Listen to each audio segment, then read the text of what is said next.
to Beyond the Blue Chats. I'm very pleased to have with me today Dr. Uma Ladiwala. Welcome, Dr. Ladiwala. Thank you so much for making the time out to be on this chat. Hi, Gopika. Thanks for inviting me. Glad to be here. So today we are going to be talking about something which is very, very controversial, and that is stem cell therapy and autism. So just a little bit about Dr. Ladiwala before we start. Dr. Ladiwala qualified with an MD in pathology and later switched to neuroscience research with postdoctoral stints in India and abroad.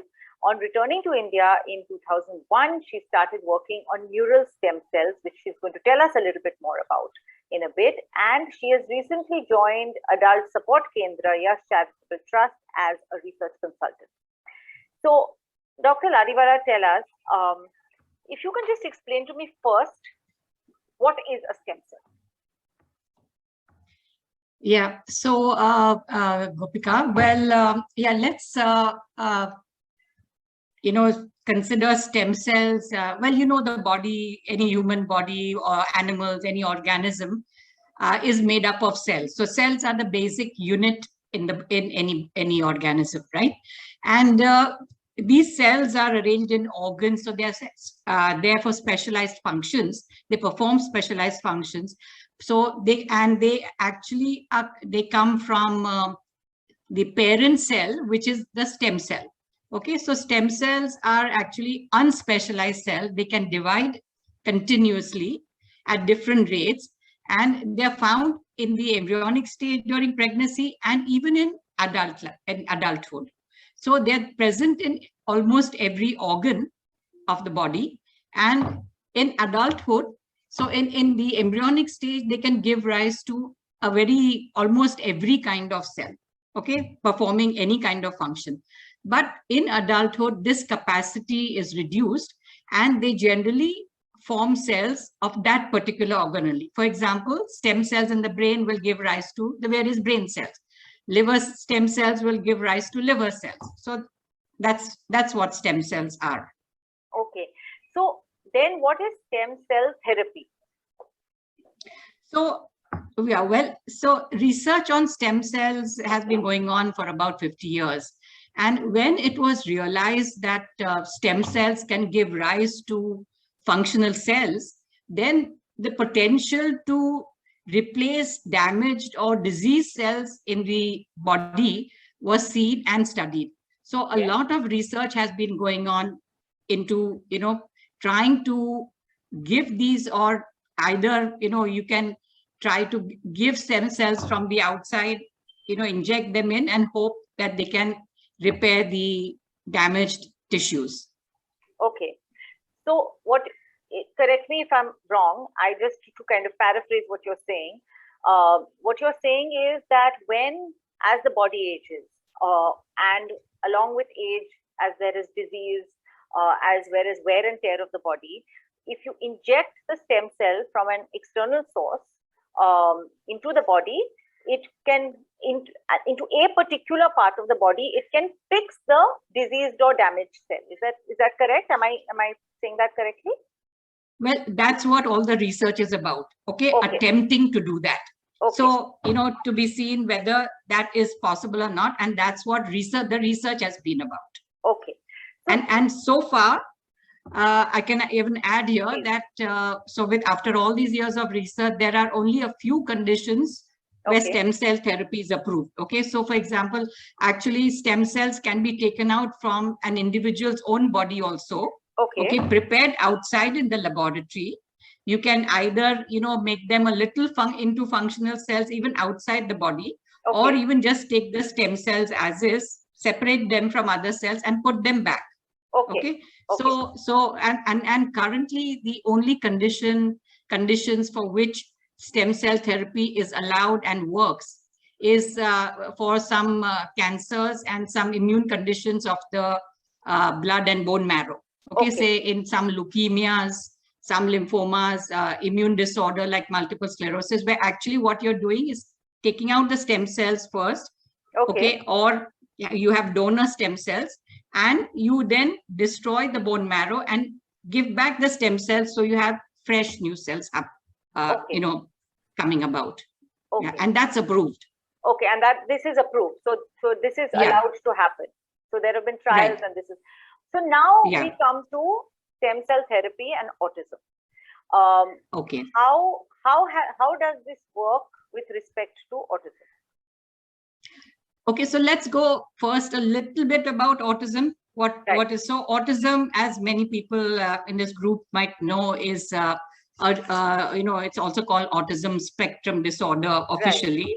Right. And it's a group of conditions which have similar behavioral symptoms. Okay. Although they are different conditions, the behavioral symptoms are similar. Right. So these behavioral symptoms are generally to do with deficits in communication, and also there are some repetitive movements and sensory movements that take place. Right. So this is the way the diagnosis is made.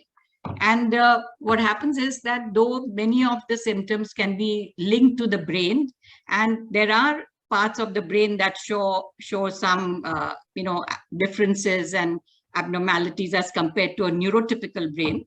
Right. But also many other systems are affected. You have sort of immune, there are immune alterations, there are intestinal alterations. Right. So hormonal imbalances. So that is what is seen, observed. And of course, the cause is still not known. That's right. Right. the important part. And risk factors have been identified, of course. And a greater part of this is a genetic component, almost to the point of 70 to 80%, which is heritable.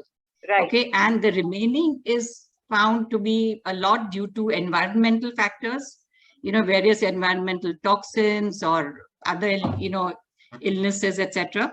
So, and this, of course, manifests fairly early. So the diagnosis is often made by about 3 years. Right. So that's in a nutshell about autism. Now, about stem cell therapy for autism, all I can say is, yes, it's been tried in the recent years, because one is, you have to remember, the prevalence of autism has been found to increase in the last 2 decades. Yes. Okay, and earlier it was thought that is it just a question of more diagnosis, but it's not just more diagnosis. There have been more risk factors as well, and we are aware of that. So of course, people, there are people who are trying this stem cell therapy for autism, and they say that it is, and why are they trying it? They say that the reason for doing it is the fact that in autism, there are these immune disturbances. And a while ago, there was a few studies that showed regions where there was decreased blood supply. Okay. And it is known that stem cells secrete certain factors that suppress harmful immune responses. Okay. Also, stem cells secrete factors that are called, there's like vitamins for adjoining cells, like, right. they are like growth factors, they are called.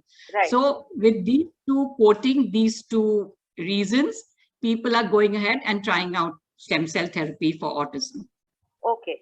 Okay. So you're saying that the immune factors are the ones getting impacted, but the cause of autism as such is not known, but like you mentioned, there is a genetic component to it, as there is to a lot of kind of related conditions. So whether it is Fragile X syndrome or Angelman syndrome, these are all have sort of autistic features, but the root of this is genetic. We know that. And right. In fact, one of the questions came from the parent of somebody of a child who has Angelman, saying, does stem cell therapy work with genetic conditions such as Angelman? So what is your take on that? No, stem cells can do nothing for genetic conditions. Okay, I mean, well, the only way they can help is, if you were to destroy this earlier cells that were genetically, but which is not possible in a case in autism. Yeah, which is not possible. So just injecting stem cells into, an individual will do nothing to the genetic component of, the conditions. Okay. So tell me, why are so many doctors, So a lot of therapists, a lot of doctors, a lot of organizations are now talking about how stem cell therapy should not be advocated as a treatment, as a therapy for children, adults with autism. Why is that? Okay, so let me point out here that actually right now, it's not a verified therapy, though we use the word treatment or therapy. That's because there is, we don't have another word in English to say, so it's actually not yet verified a therapy. Okay. And there is still no cure for autism. So some of the reasons is now these so-called clinical trials have been done and published in scientific journals. Right. Okay. And so there is a very good review by a scientist, and here he's reviewed all the clinical trials till 2020. Okay. And out of the 13 that were done, 7 were completed and 5 were published. And these were on an international level, or is there any Indian trial as well? Yeah. Well, international, and I think 1 or 2 are Indian journals, but international, international level, there are, I think, about 2 or 3 from India. Okay. And so the one thing that has been commented upon by this author is that most of the trials were very poorly designed. In the sense that what they did is, so they use stem cells. Okay, let me put it this, let me also specify that different types of stem cells have been used. So there's a lot of variability. Some studies have used umbilical cord blood stem cells. Okay. And others have used bone marrow stem cells, taking out bone marrow cells from the individual's own body. Okay, so they're taking out stem cells by bone marrow, Right. and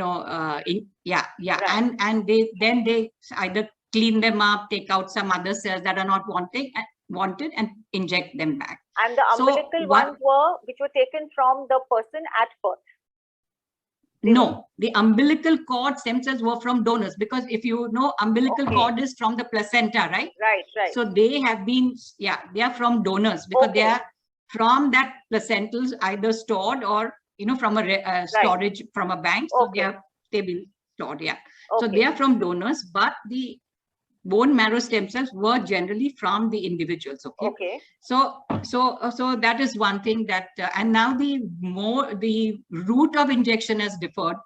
Many have given these stem cells intravenously, and a few studies describe giving the stem cells by injection into the spinal cord region.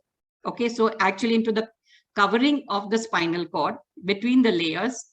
So that's where they have injected the stem cells. Now, that is a known risk factor, and in fact, these when injected in the spinal cord region, they have described a few patients, about 9%, who had side effects. Okay, so they had, so some of these patients, they got nausea, vomiting, headache, and as well as some got epileptic fits after the injection. Very serious. That's and very scary when you think about it. Yeah, well, yes, it is, and though they describe these as not very significant side effects, but it's not, it's not really comfortable, right? So that's one. And secondly, the design wise, most of these studies, except for only one publication, did this methodology where they had a group of patients who were control groups, in the sense that they did not receive treatment, and they received, say, maybe they did not receive the stem cell treatment, and so they could be compared to the individuals who received stem cell treatment. And that particular study actually found no significant difference between the two groups. Okay, because usually along with the stem cell treatment, most of the individuals are given behavioral and other occupational therapies. So you don't know what is working. Yeah, because the other studies that did not have control groups, there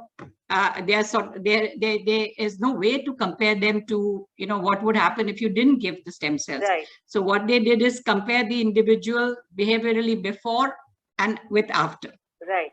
So you're saying that the side effects where it did happen, one, it was injected in the spine. And the hope was that, when we were talking earlier, you said they hoped that it would reach the brain, but there was no kind of concrete and accurate way of knowing whether the stem cells would reach the brain or not, which as it is sounds quite scary. And the second thing is the side effects, which you described. The 9%, had headache, nausea, and epileptic attacks, which is again something which they did not have previously, but to have that is a very serious side effect. The other thing that when we were talking earlier, you had mentioned was about the Indian Council of Medical Research, the ICMR, and the guidelines. Can you tell me a little bit about that? Okay, before I go to that, let me actually specify that in general, when the other studies gave the stem cells intravenously, they did not find any side effects. Okay. So they have done phase 1, which means safety studies, and they've at least even on short-term follow-up of say somewhere between 6 months to 2 years, they found that there was no side effects of giving them, injecting these stem cells intravenously. At least there were no side effects, but there were no changes either. Is that correct? The strange thing is some studies have reported remarkable results. I mean, they claim 90% improvement and such things. So, but the question is, if you can't really compare with the control group, because you're giving them also behavioral and occupational therapies. It's not only stem cells, right? You don't know which one is. And the thing is, and then of course the other fact I wanted to point out that of course in animal studies, like for rats and mice, of course the stem cells go to the brain or wherever there is damage and they're required, right? Because they can move into sites of damage. So, but it's hard to really assess that in humans, right? How will you trace a few stem cells that go into humans? So there are questions. How long will this, even if they do reach the brain, how many get into the brain? The brain is a very tightly protected organ. You can understand it's important for that, right? So the question is really how many would get in? How long would they survive? Would they survive at all? I mean, these are all questions that really we don't know much about. Right. Very true. Very true. Absolutely. So tell me about the ICMR guidelines and what the ICMR So coming to the ICMR, the Indian Council for Medical Research, which is sort of the apex body that regulates biomedical research in India. So it's located in New Delhi, and they brought out the guidelines for 2021, a document that actually gives the guidelines for all stem cell therapy. But predominantly, there's a whole section on stem cells for autism. Right. And herein, I won't go through the whole thing, but let me just read out what their recommendations are for stem cell therapy for autism. That based on the review of available scientific evidence, stem cell therapy should not, in capitals, be offered as a standard or routine therapy to patients with autism. Right. Fine. And very clearly stated it. Very clear. Yeah, there's no sort of two ways about that. And further, they state that participants in a clinical trial should not be made to pay for any expenses incurred beyond routine clinical care, and which are research related, including tests, investigations, and any interventions such as stem cells. Okay, so that also is very clear. But I think when you mentioned, when we were talking earlier, you told me there are how many centers all over India? Yeah, so when I was looking up at websites for this, and I realized, because I was reading articles where they talked about stem cell tourism in India and some other countries. And, and so when I looked up, there was one website advertising stem cell therapy for autism and showed 118 centers in different towns and cities in India. And I was just stunned that I didn't realize it was something to... centers. And all these centers must be charging a pretty packet to the people who come in, even though according to ICMR guidelines, they're not supposed to charge anything. So I hear, again, this is hearsay, I haven't directly talked to any of the individuals, but I do hear that they are being charged, a lot of money for this. No, because I remember this being, having a patient who came in when I was working with patients at Umaid, who said that they were mortgaging their house. They were, the mother was selling off her Mangal Sutra because they, wanted to pay for stem cell therapy. And to me, that was really frightening, that they should do that. So what is your opinion? I have had one of the people who wrote in is a doctor as well as a parent, and she was very concerned because she says that every single day there are at least 1 to 2 people who visit her clinic and ask them to join their stem cell bank and say that maybe you should get your patients to bank their stem cells with us. What is your message? What do you feel about these people? Well, where banking is concerned, it's another matter. And earlier, I was skeptical about this several years ago. But as I told you earlier, that umbilical cord stem cells are being researched and tried, and they are being used even for bone marrow. I mean, stem cells from the umbilical cord are being used for bone marrow transplants in these some conditions. So I would say that there seems to be some sort of rationale for perhaps going in for that now. One can't deny that. Okay. Yeah. Okay. And finally, just as we conclude, what would you say to parents of children with autism who believe that stem cell therapy is a cure for their child's autism? What would your advice to them be? Well, I think, as I said earlier, there is no cure for autism yet, and neither are stem cells a cure for autism for various reasons that we discussed. The fact is that some people are doing this as clinical trials, and for that also is a little doubtful, about the fact that they are doing it as clinical trials. But if parents choose to go in for it, I would really ask them to be very careful. They need to be informed. They need to be informed about the side effects. They need to be aware that they can't be charged for being part of a clinical trial. And so, really, and so be careful before they go in for something like this. So there you have it. Stem cell therapy is not recommended by the ICMR as a cure or a treatment or therapy for autism. It is also not something which should be charged for according to ICMR guidelines. It is something which you are putting into your child's body, injecting into your child's body. And so that is something which you really need to think about before you put anything in. It's like you would not give your child contaminated or spoiled food because they would eat it and ingest it. Similarly, this is something which is going into your child's body intravenously. And so that is something which parents really need to think about before they do this. And for me, I think the main thing is the cure. We know there is no cure for autism.